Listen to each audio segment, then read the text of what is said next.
12 से 24 घंटे में ये साफ हो गया था कि कई लोग बीमार पड़ रहे हैं और वो बहुत ज्यादा बीमार होते जा रहे हैं। उस वक्त वो क्रिटिकली इल नहीं लग रहे थे, मगर हंता वायरस का डर यही है कि देखते ही देखते आप बीमार से बहुत बीमार हो सकते हैं। ये कहना है एमवी हॉन्डियस जहाज पर हंता वायरस के मरीजों का इलाज करने वाले डॉक्टर स्टीवन कॉर्नफेल्ड का। डॉक्टर स्टीवन खुद वेल, डॉल्फिन, पेंगुइन देखने निकले थे, मगर उन्हें पता चला कि शिप पर 70 साल के एक शख्स बीमार हैं। वो मदद करने पहुंचे। देखते ही देखते समझ में आने लगा कि एक खतरनाक वायरस जहाज पर फैल रहा है।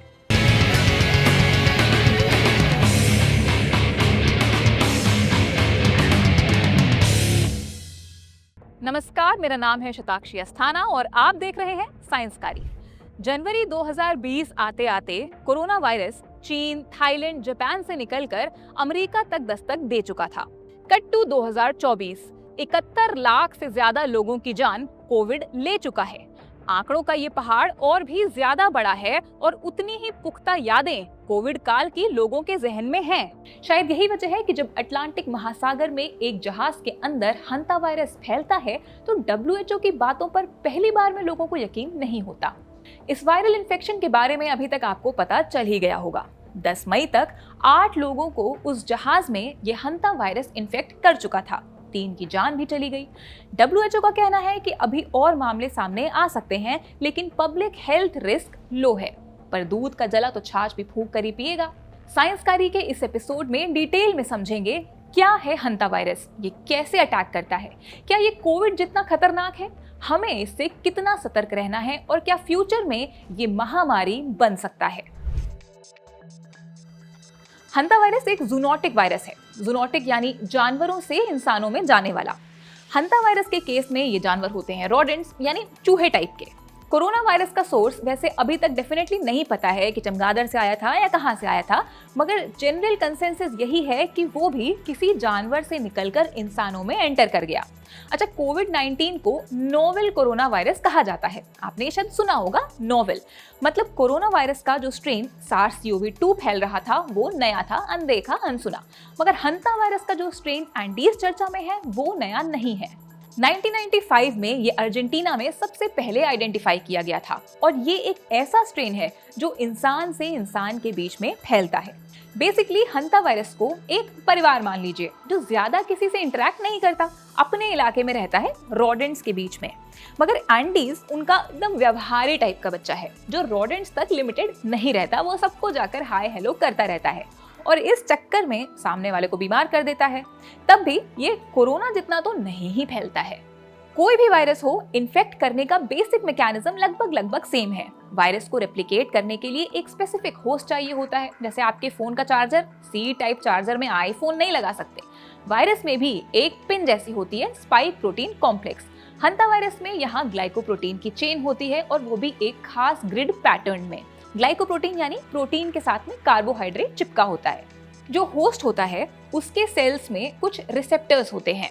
ये रिसेप्टर्स वायरस के लिए नहीं होते हैं, मगर वायरस इनसे अटैच हो जाता है। जैसे फोन के जैक में अगर आप चोर बाजार वाला चार्जर फिट कर दें तो लग तो जाएगा, फिर पता चलेगा कि बैटरी चार्ज करने की जगह ये उल्टा बैटरी खींचने लग जाए। वैसा ही कुछ यहाँ पे भी होता है। बॉडी का इम्यून सिस्टम एकदम से जाग जाता है कि ये तो कोई बहरूपिया आ गया, इसको पटक के मारो। तो साले का।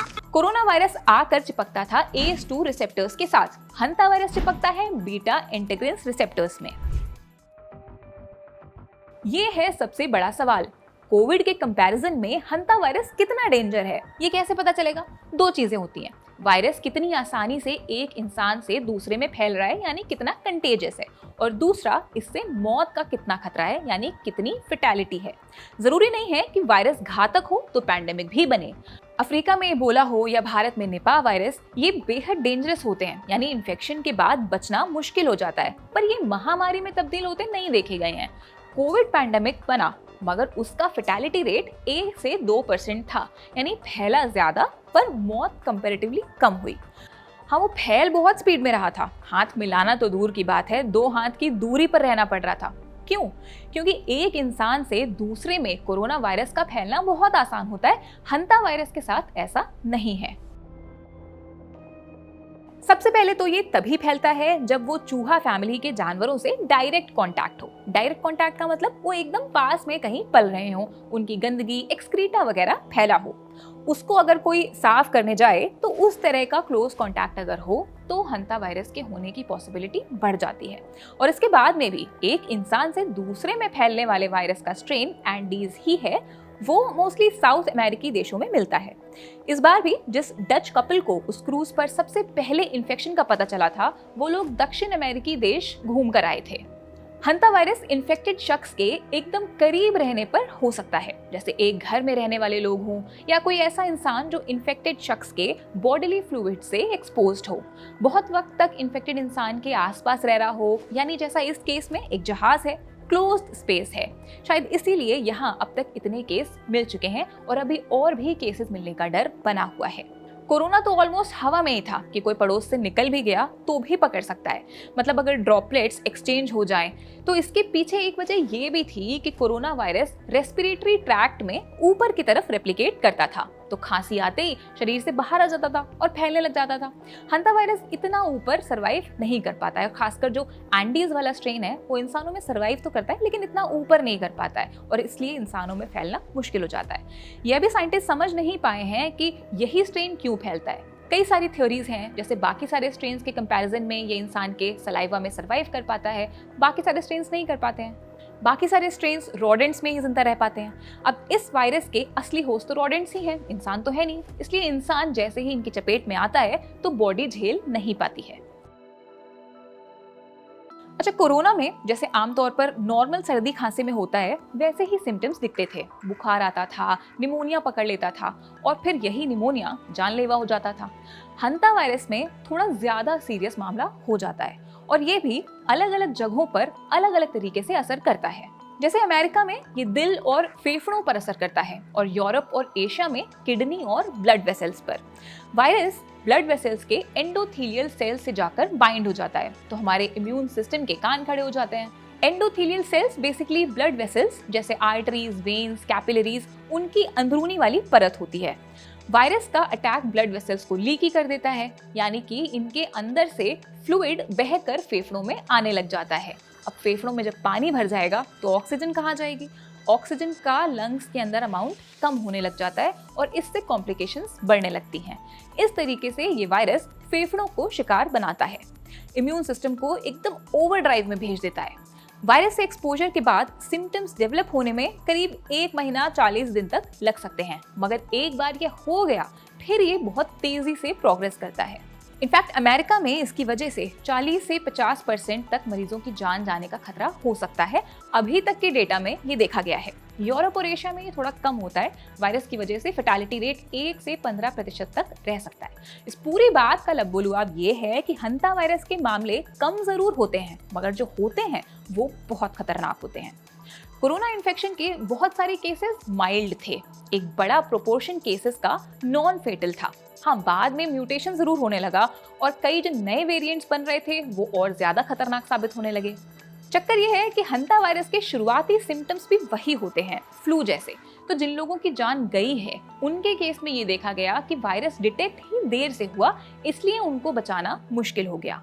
अब उस शिप पर जो लोग इन्फेक्टेड थे उन्हें नेदरलैंड्स में, बाकियों को स्पेन में उतारा गया है और ट्रीट किया जा रहा है, ऑब्जर्व किया जा रहा है, तो चांसेस हैं कि वो बेटर हो जाएंगे। हंता वायरस घातक ज्यादा है, इसलिए उस जहाज पर जो लोग थे और उनके कांटेक्ट में जो आया उन्हें ऑब्जर्व करना और टाइमली इंटेंसिव केयर पहुंचाना बहुत क्रूशियल है। अब आता है मेन सवाल, अभी हमें हंता वायरस से कितना सतर्क होने की जरूरत है? तो वही बात, इंसान से इंसान में फैलने वाला स्ट्रेन अपने यहाँ अभी तक नहीं मिला है। उस शिप में भारतीय नागरिक जरूर थे, मगर अभी उनमें से किसी में सिम्टम्स नहीं देखे गए हैं, अभी उन्हें ऑब्जर्व किया जा रहा है। फिर भी अगर आंख नाक खुली रखने की बात है तो भाई बेसिक हाइजीन, चूहे वगैरह का इलाज करते रहना होगा। अगर हो चूहे आसपास आपके तो सफाई बहुत ध्यान से करनी है, झाड़ू मारकर उड़ा नहीं देना है और हाथ धोते रहना है। ये वायरस ऐसा है कि अभी तक इसके अटैक के मैकेनिज्म को पूरी तरीके से समझा नहीं गया है। एंडी स्ट्रेन पर स्टडीज चल रही हैं।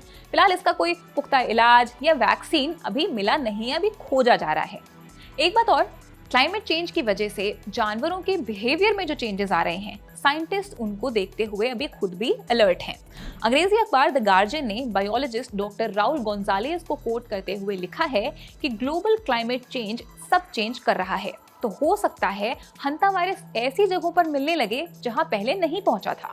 SARS-CoV-2 नया स्ट्रेन था, उसके बारे में पहले से बहुत ज्यादा नॉलेज नहीं थी।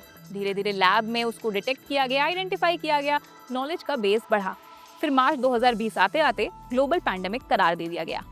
हंता वायरस के साथ ऐसा नहीं है, ये नया स्ट्रेन नहीं है, इसके बारे में पहले से बहुत सारी नॉलेज ऑलरेडी है। शायद इसी वजह से साइंटिस्ट बहुत ज्यादा स्ट्रेस नहीं ले रहे हैं। आप भी मत लीजिए, बस साफ सफाई वगैरह रखिए।